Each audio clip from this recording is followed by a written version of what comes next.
नमस्कार. आजचा दिवस माझा खूप छान गेला. मी आज गेले होते भाजी महोत्सवाला. महोत्सव म्हणजेच रानभाजी महोत्सव.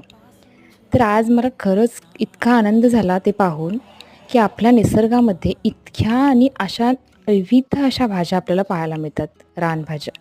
खूप सुंदर, अगदी ना खताचा वापर ना कशाचा वापर, अगदी निसर्गानं आपल्याला भरभरून असं दिलेलं आहे.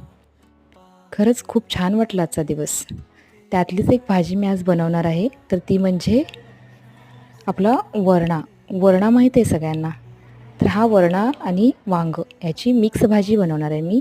खूप छान आणि खूप सुंदर अशी इतकी छान लागत होती ती भाजी बनवल्यानंतर. अशाच पद्धतीच्या रानभाज्या किंवा आपल्या रेग्युलर भाज्या ज्या आपल्या निसर्गात मिळतात, त्या भाज्या मी ह्या चॅनलवरती बनवून दाखवण्याचा प्रयत्न करते. तर खरंच निसर्गाशी तुम्ही कनेक्ट असाल, तर प्लीज माझ्या चॅनलला सबस्क्राईब करा.